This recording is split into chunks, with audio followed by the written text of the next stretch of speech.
Hey guys, in this video I will discuss and analyze the poem MidTerm Break by Seamus Heaney. Let's talk about the poet. The poet Seamus Heaney was born in 1939, the eldest of 9 children. He trained as a teacher and lectured at Queen's University, Oxford, Cambridge and Harvard. He won numerous awards in his lifetime, including a Nobel Prize for Literature. He died in 2013. Before we read the poem, let's take some time to think about what the title implies. What do you think will this poem be about? Maybe pause the video and take some time to write your answer down. Now, let's read the poem. MidTerm Break. I sat all morning in the college sick bay, counting bells nailing classes to a close. At 2 o'clock our neighbours drove me home. In the porch I met my father crying. He had always taken funerals in his stride, and Big Jim Evans saying it was a hard blow. The baby cooed and laughed and rocked the pram when I came in, and I was embarrassed by old men standing up to shake my hand and tell me they were sorry for my trouble. Whispers informed strangers I was the eldest, away at school, as my mother held my hand in hers and coughed out angry tearless sighs. At 10 o'clock the ambulance arrived, with a corpse, stanched and bandaged by the nurses. Next morning I went up into the room. Snowdrops and candles soothed the bedside. I saw him, for the first time in 6 weeks. Paler now, wearing a poppy bruise on the left temple, he lay in the 4-foot box as in a cot. No gaudy scars, the bumper knocked him clear. A 4-foot box, a foot for every year. The subject of the poem is a true account of the death of the poet's younger brother who was killed by a car at the age of 4. The title of the poem, MidTerm Break, refers not only to a break from school, but also suggests that a break or a change has taken place in the poet's life. He is faced with death for the first time and is no longer an innocent schoolboy, but is forced to grow up through his experience of grief and loss. Did you expect the poem to be about the death of a younger brother who was killed by a car at the age of 4? The title might make one think that the poem is about time off school, holidays, and fun. However, it is ironic that once you finish the poem, you realize that it is in fact about a break in the family. Break is a reference to the cutting of ties between the speaker and his younger brother who has died. What effect did it have on you as the reader when you realize what the subject really is? In stanza 1, the poet begins with the narrator recalling being a child in the college sick bay. He was not ill and had been taken there as something had happened. In stanza 2, 3, 4 and 5, a neighbour arrived and took the poet home, where it becomes clear that something terrible has happened. His father was crying, and this was entirely out of character. The family friend Jim Evans was there. Old men greet the child and shake his hand. Then the body arrives. In the last 3 stanzas, the poem ends with a change of scene and time as a child enters the room of his dead brother the next morning, where he attempts to make sense of what has happened. Let's talk about the speaker of the poem. As the poem is biographical, the poet Heaney is the speaker, sharing first-hand observation of grief following the death of his young brother. He uses the first-person narrator I throughout the poem. The type of poem? This poem is an elegy, a poem to remember someone who has died. The tone and mood? The tone is somber, nostalgic, and reflective. The poem is about death, and naturally the mood throughout the poem is somber. The somber mood is established in the opening lines as a boy sits in the college sick bay with nothing to do but count the bells. The shocked sense of sadness is lifted for a moment in the 3rd stanza, when the boy sees his sister in her pram. The shock, sadness, and confusion of the earlier stanzas give way to an almost peaceful, calm feeling. Snowdrops and candles by the bed soothe the boy. Finally, there is also great tenderness and intimacy as he looks at his dead brother for the last time lying in his coffin. The poem is written in a formal, conversational fashion. He speaks quite objectively without much emotion. This is probably because he was feeling a huge amount of grief and shock. Have you noticed that sometimes that makes us less emotional because we don't want to panic? Along with a central feeling of loss and sadness in the poem, there is also a secondary mood. The boy feels awkward and uncomfortable at being expected to behave like the eldest in the family. His brother's death is not only a great tragedy, but also a rite of passage for the boy. The themes in the poem. There are two prominent themes in this poem. Firstly, life is brief and death is unexpected. And secondly, innocence and awareness. We learn that confronting death forces one to grow up. Through this poem, we realize that we do not expect small children to die suddenly, and when it happens, we are unprepared for the shock and grief. We also know that childhood is supposed to be a time when we are carefree. However, his brother's death is forcing Heaney to become more adult. He has to follow all the funeral traditions, shaking hands, hearing condolences, and viewing the dead body. He also has to deal with the way death affects those he loves. His father cries openly, and his mother is severely grief-stricken. Let's look at the title of the poem. We have already spoken a lot about the title of the poem. MidTerm Break is an ambiguous title. The title suggests that this might be a poem about a holiday, a chance to get away from schoolwork and relax a bit. Instead, he does not see his family in joyous circumstances, but to attend the wake and funeral of his dead brother. There is a sense of irony in the title. Now, let's move on to the structure and form of the poem. The poem consists of neat, ordered, 3-line stanzas. Heaney wants us to think of the order and tradition around funerals. The last line stands by itself. He does this for impact. It emphasizes how young and small Christopher was when he died. The rhyme. In stanza 5, there are instances of half rhyme. In the final 2 lines of this stanza, the poet uses the only full rhyme found in the poem. This helps bringing closure to the poem and gives the ending a sense of finality, emphasizing the theme of death. Rhythm. As the boy sees his baby sister in the pram, the pace quickens. These lines make the poem seem more light-hearted for a moment. When the poem returns to the room of mourners, the lines again become slow and heavy. Punctuation. The enjambment that runs from stanza 3 to 4 and 4 to 5 binds the stanzas and suggests Heaney's overwhelming emotions. Note the use of dashes, enjambment and other punctuation to slow and pause proceedings, or to let them flow, carrying us on to the next stanza and the final devastating line. That was a mouthful. But now, let's quickly analyze the poem stanza by stanza. Stanza 1. The sombre mood of MidTerm Break is established in the opening lines as the speaker, who is 14-year-old Seamus Heaney, sits in the college sick bay with nothing to do but counting the bells, nailing classes to a close. The speaker uses the word nailing instead of ringing. This gives us a hint of the mood. Classes normally close with a joyful ringing of bells, but the speaker makes it sound like classes close with a dong, dong, dong of a funeral bell.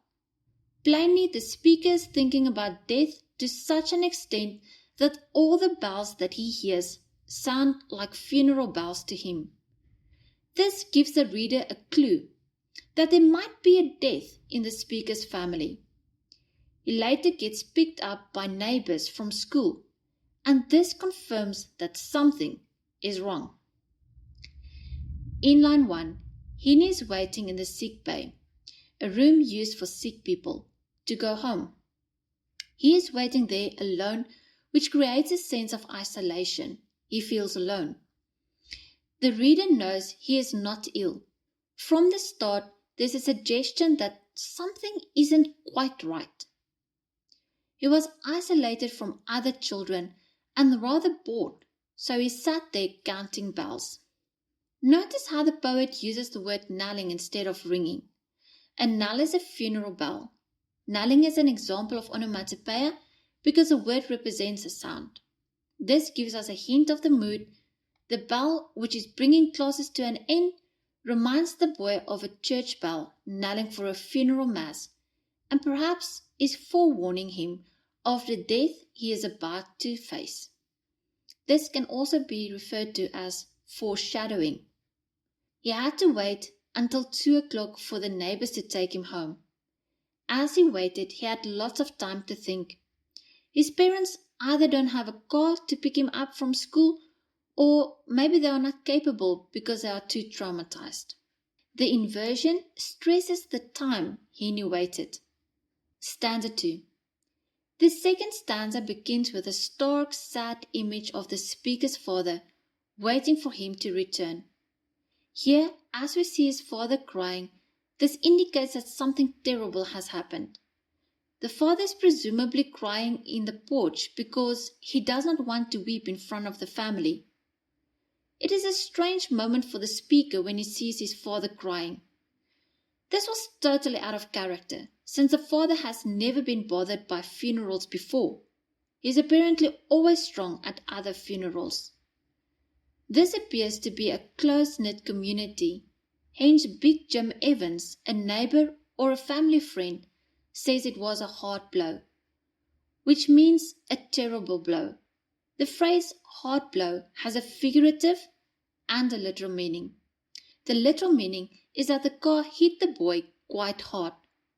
The figurative meaning is that the child's death or passing was an extremely hard or tragic experience for the family as well as the neighbors.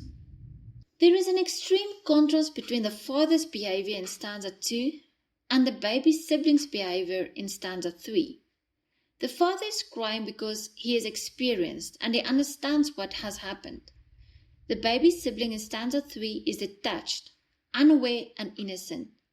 She coos because she is happy and she does not understand what has happened. The atmosphere and tension are building. His father is alone, sitting on the veranda or entrance lobby, away from the visitors.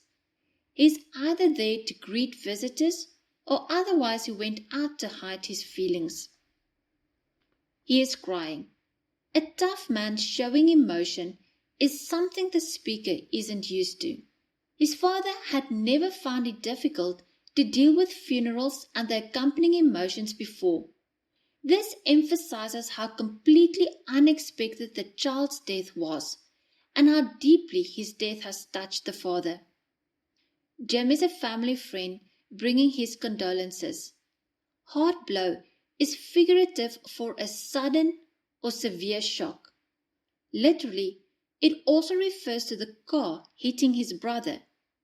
This is an unintentional pun. Before we move on to stanza 3, I just want to quickly focus your attention on the punctuation used at the end of line 4 and 5. This is called a dash. This is not the typical way of ending a sentence. It creates a break, emphasizing that something is different this time. Stanza 3. Inside the house, the speaker noticed his baby sister lying in her pram, cooing and laughing.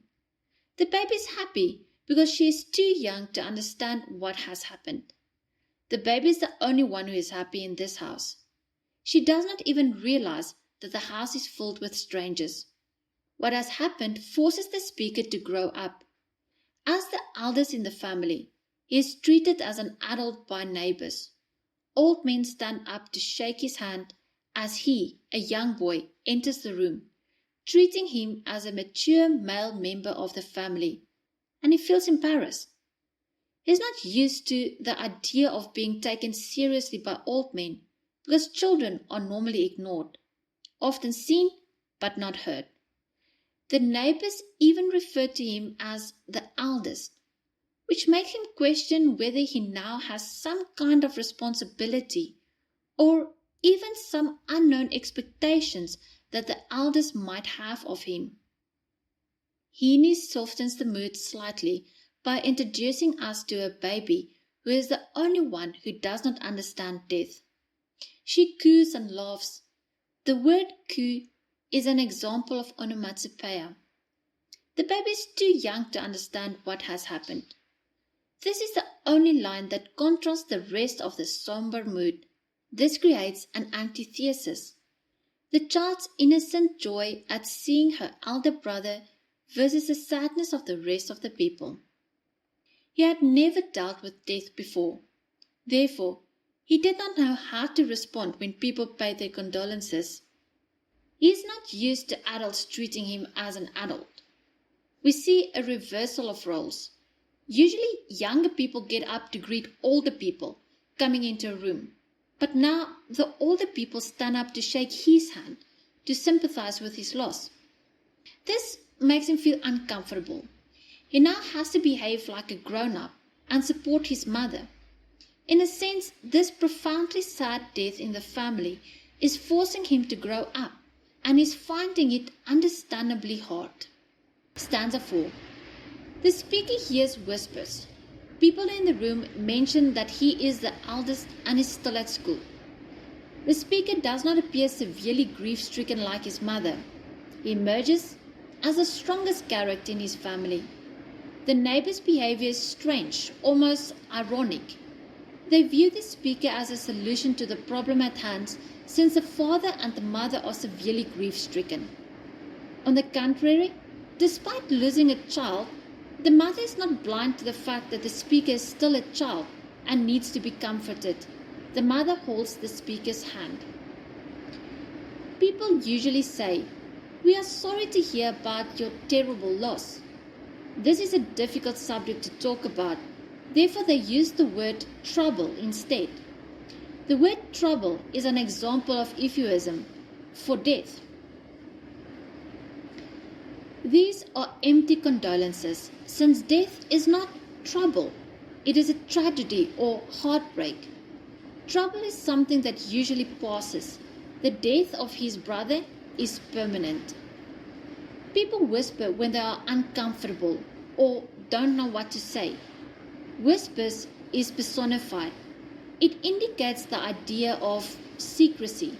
The consonance of the S sound captures the hushed, muttered atmosphere in the house. The eldest son is going through a rite of passage. His brother's death was forcing Heaney to become more adult. He is accepting responsibility and trying to console his heartbroken mother. It's the mother who takes on some of the grief in the form of anger. As the speaker holds her hand in a room of strangers and prepares himself for the arrival of the body, he is the only member of the family not crying. The last line of this stanza continues into the next without a pause.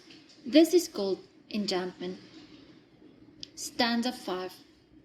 In this stanza, we notice that the mother is too upset to cry.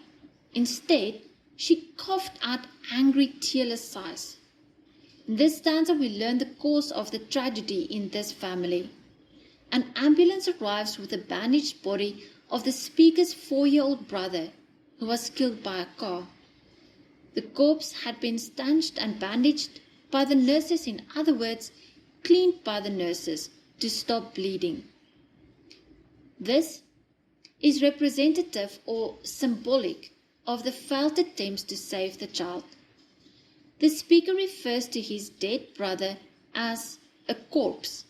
This symbolizes the speaker's detachment and refusal to accept the situation. He is in a state of denial and disbelief. The mother is incapable of crying. Her grief manifests through anger. The word anger is also an epithet, a literary device that describes the mother. The mother could be angry at the driver of the vehicle or at herself for not making sure that her child was safe. The mother has no tears left or is too traumatized to cry. Compare the role of father with mother in this respect at opposite ends of the grieving spectrum. The father isolates himself to cry, but the mother is unable to cry or unable to cry anymore. The body of his brother arrived by ambulance at 10 o'clock at night. It has been a long day for them. The fact that the ambulance brought the corpse back home shows a sense of irony. The ambulance is actually bringing death. An ambulance is usually there to help people, not to transport a corpse. When the ambulance arrives, it is usually a good thing. Heaney's use of corpse is clinical and a little cold, suggesting that the speaker is too upset to mention the child's name. The poet makes use of caesura, a pause near the middle of a line, to force the reader to stop and revise the pain. To stanch a wound is to stop its bleeding. The brother's injuries were bandaged before he died by the nurses at the hospital. It indicates the failed attempts to save the child. Let's quickly look at stanzas 6 and 7 together. We learn in the 6th stanza that the speaker had not seen his brother for 6 weeks, having been away at school. In the last 2 stanzas, the speaker goes to the room where his brother's body is laid out.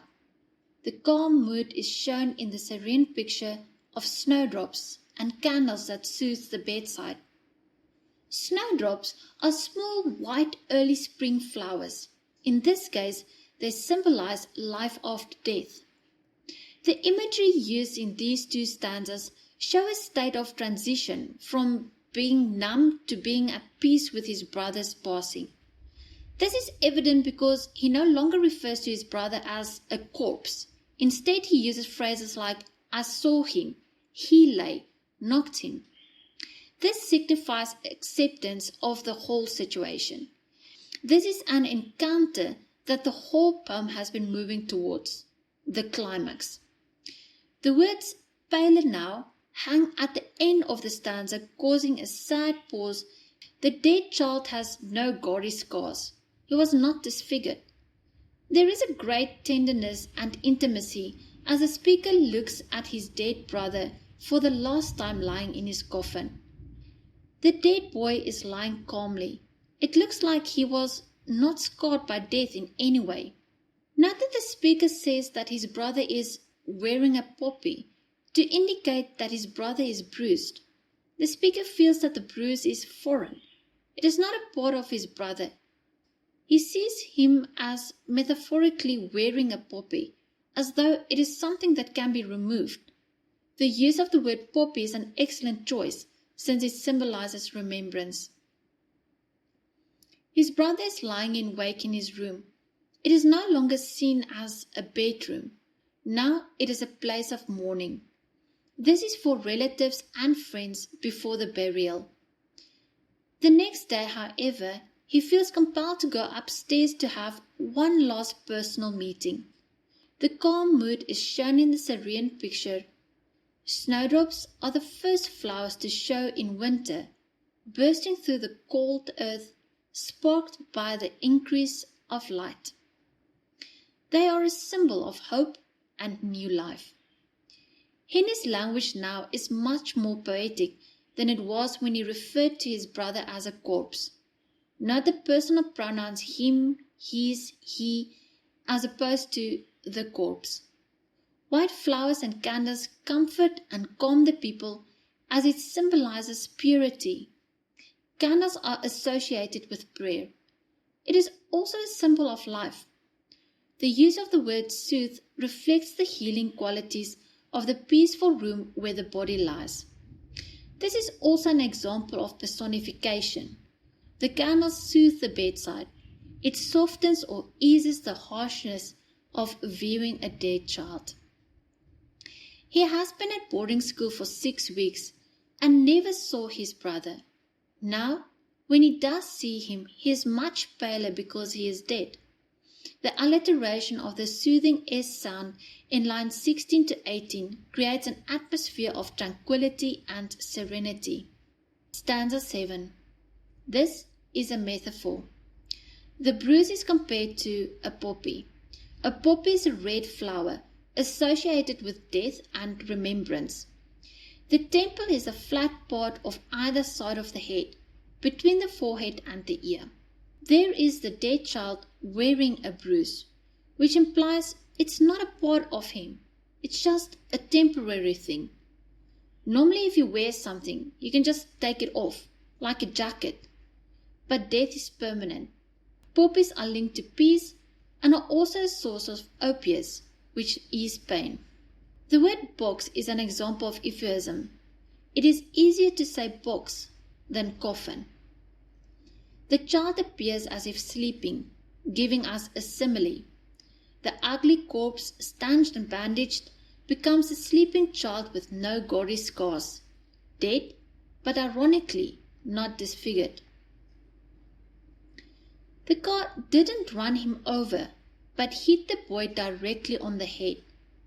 There are no unsightly scars. The boy's outward appearance has not been disfigured by the accident. The boy reminds the speaker of when he was a baby in his cot, so there are no scars or marks. Stanza 8. In the last line, the speaker compares the small size of his brother's coffin with the shortness of life. The shortness of the last line also signifies the child's life was cut short.